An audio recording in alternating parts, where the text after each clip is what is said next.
तो वेदों में लिखा है कि वो परमात्मा स्वयं गति करके आता है। अब जैसे यो आर्य समाज का जो ग्रुप है, इसमें शिक्षित वर्ग बहुत है, और लेकिन वो अक्षर ज्ञान है, उनको अध्यात्म ज्ञान नहीं। उधर से महर्षि दानंद को भी कह का पता नहीं था अध्यात्म ज्ञान का, इसलिए उसने कोशिश की वेदों का अनुवाद करने की, और उसका अपना सिद्धांत था कि भगवान निराकार है। वो कहीं एक देश में नहीं रहता, एक देश माने स्थान पर कहीं नहीं रहता, वो केवल सर्वव्यापक है, जैसे वायु है ऐसे भगवान है। पर भले आदमियों, निराकार परमात्मा इतनी बड़ी बड़ी स्ट्रक्चर कैसे बनाओगा वो?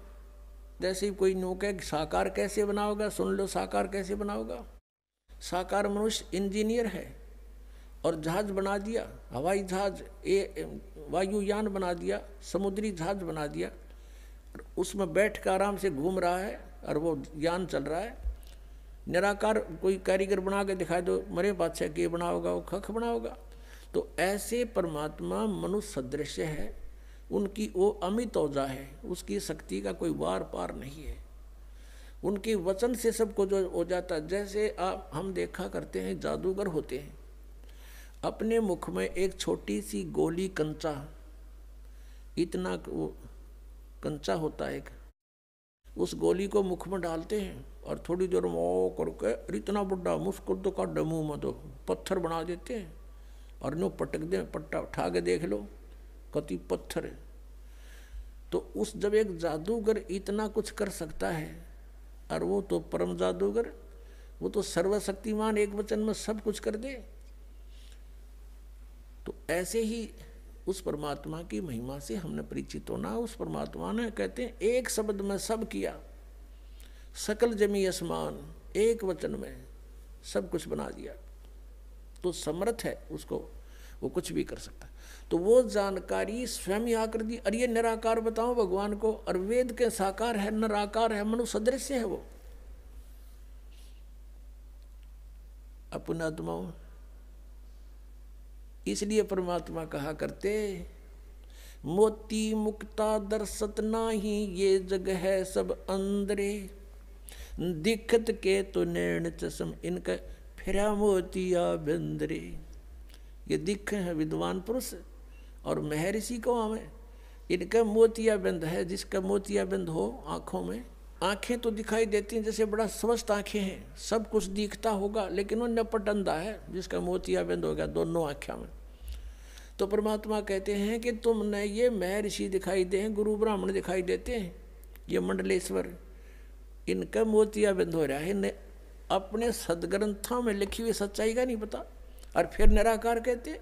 अब दिखाते हैं आपको परमात्मा की सारी स्थिति, देखिएगा। ऋग्वेद मंडल नंबर 9, ऋग्वेद मंडल नंबर 9 अब दिखाते हैं, और सूक्त नंबर 86। भगवान साकार है या निराकार है, वो कैसी लीला करता है। ये है ऋग्वेद मंडल नंबर 9, 10 इकट्ठा अनुवाद है। ये है सार्वदेशिक आर्य प्रतिनिधि सभा, महर्षि दानंद भवन, रामलीला मैदान, नई दिल्ली से ये प्रकाशित है। और ये मुद्रक है Prince offset printer, 1510 Pataudi house, Daryaganj, नई दिल्ली से ये छपा है, छप्पा खाना इसका ये।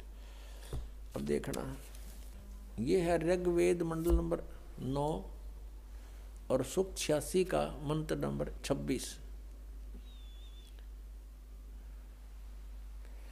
इसमें लिखा कि यज्ञ करने वाले यजमानों के लिए परमात्मा, यज्ञ करने वाले माने धार्मिक अनुष्ठान यानी साधना करने वाले, यजमान माने भक्तों के लिए परमात्मा सब रास्तों को सुगम करता हुआ उनके विघ्नों को मर्दन करता है, और उनको पवित्र करता हुआ और अपने रूप को सरल करता हुआ वह कांति में परमात्मा, यह लिखना था कबीर देव कवि कोई भी सर्वज्ञ नहीं हो सकता जिसको सारा ज्ञान हो। कवि कविता बना सकता है, ये कबीर देव लिखना था यहाँ पर, वो कबीर देव विद्युत के समान यानी आकाशीय बिजली की तरह सेकंड में नीचे आ जावे, क्रीड़ा करता हुआ, ऐसे लीला करता हुआ। वर्णीय पुरुष को यानी अच्छी आत्मा को प्राप्त होता है, अच्छी आत्मा को आके मिलता है। वो जैसे आदरणीय धर्मदास जी को मिले, आदरणीय नानक साहिब जी को मिले, आदरणीय मुल्कदास साहिब जी को मिले, आदरणीय दादू साहिब जी को मिले, आदरणीय गरीबदास साहिब जी गांव छुरानी जिला जद्दर हरियाणा वाले को मिले, आदरणीय गीसा दास साहिब जी गांव खेखड़ा यूपी मेरठ वाले को मिले। तो अच्छे पुरुष को आकर प्राप्त होता है। वो कहाँ रहता हो भगवान? 27वें श्लोक में, ऋग्वेद मंडल नंबर 9 और सूक्त नंबर 86 का 26 पढ़कर 27 में पागे हैं। इसमें इन्होंने ये जो निराकार मानते थे भगवान को और वेद बता रहे हैं, वह परमात्मा प्रकाश पुंज को, परमात्मा को, जो परमात्मा ध्युलोक के तीसरे पृष्ठ पर विराजमान है, वहाँ रहता है। तीसरे एक स्थान पर रहता है ध्युलोक के, यानी उस तेजो में लोक सतलोक के एक स्थान पर, तीसरे स्थान पर विराजमान है, स्थान पर विराजमान है, वहाँ रहता है। निराकार क्यों करो भगवान जब वहाँ बैठा है? आगे दिखाते हैं। ये है ऋग्वेद मंडल नंबर 9 सूक्त 82 का, ऋग्वेद मंडल नंबर 9 और सूक्त 82। और यहाँ देखें, ये है 82वां, 81वां समाप्त हुआ, ये 82वां शुरू हो जाता है। इसका प्रथम मंत्र इसमें लिखा है कि जो सर्वोत्पादक प्रभु, सबकी उत्पत्ति करने वाला परमेश्वर प्रकाश रूप है। इसका अर्थ है वो तेजो में रूप साकार है, सद्गुणों की वृष्टि करने वाला, पापों का हरण करने वाला, पाप नाश करने वाला, पाप क्षमा करने वाला है। वह राजेव, राजा के समान, राजेव इसका अर्थ है राजा के समान आगे लिखा है। ये देखना, ये 269 पृष्ठ पे पढ़ रहे हैं। कोई भ्रमत कर देगा कि दूसरा पृष्ठ दिखा दिया होगा। ये 270 दिखाऊंगा। ये देखो 270 यहाँ लिखा है। 82 का पल्ला पढ़ रहे हैं, 82 का 9 के 82 का। राजा के समान दर्शनीय है, वो देखने जोगा है, विजिबल है, वो साकार है। राजा की तरह तो मनुष्य जैसा ही हुआ। और वह पृथ्वी आदि लोक लोकांतरों के चारों ओर शब्दमान हो रहा है।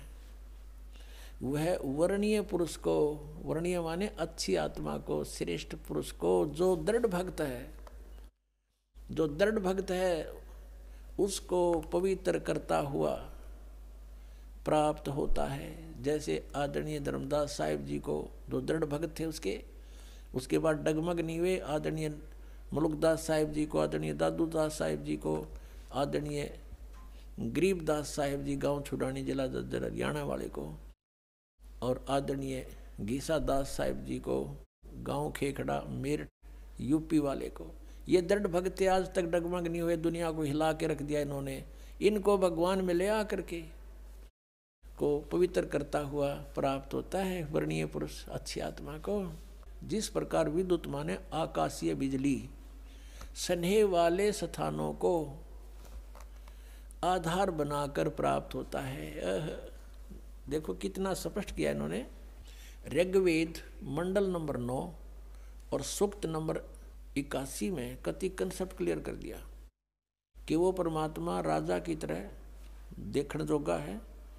राजा का अर्थ है कि वो शक्तिशाली होता है, मनुष्य सदृश ही है, राजा के समान है और साकार है, देखने जोगा है।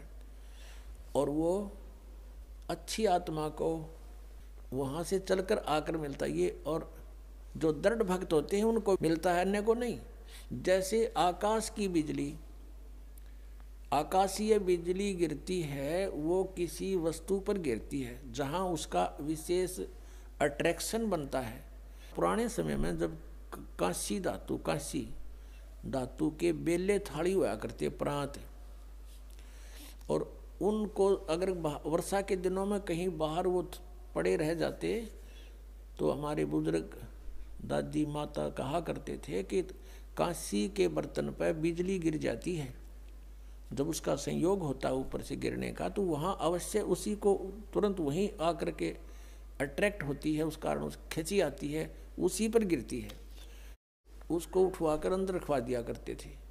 तो कहने का भाव ये है कि परमात्मा उस बिजली की तरह, जैसे वो अपने विशेष जिस पर वो आकर्षण होता वहीं गिरती है, ऐसी स्थिति से परमात्मा उन दृढ़ भक्तों को आकर मिलता है जो मिलन योग्य हों, जिनको वो उनसे आकर्षित होता है, ताकि ये मेरी आगे बढ़ा सकें, इस ज्ञान को, काल के जाल को हटा सकें, मेरे प्यारी आत्माओं तक ये संदेश पहुंचा सके।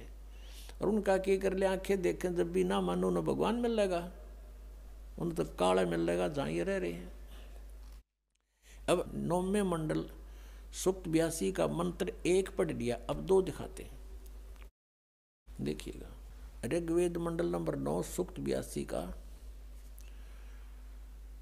हमने ये पढ़ लिया, अब 2 पढ़ते हैं। वो परमात्मा किस उद्देश्य से आता है? हे परमात्मन, उपदेश करने की इच्छा से आप महापुरुषों को प्राप्त होते हो, अच्छी आत्माओं को, महान आत्माओं को प्राप्त होते हो, और आप अत्यंत गतिशील पदार्थ के समान हमारे आध्यात्मिक यज्ञों को प्राप्त होते हो। यानी अत्यंत गतिशील पदार्थ के समान, यानी जैसे बिजली चलती है, बिजली जैसी गति से आप, और उपदेश करने के लिए आते हो यहाँ पर, सच्चा ज्ञान देने के लिए।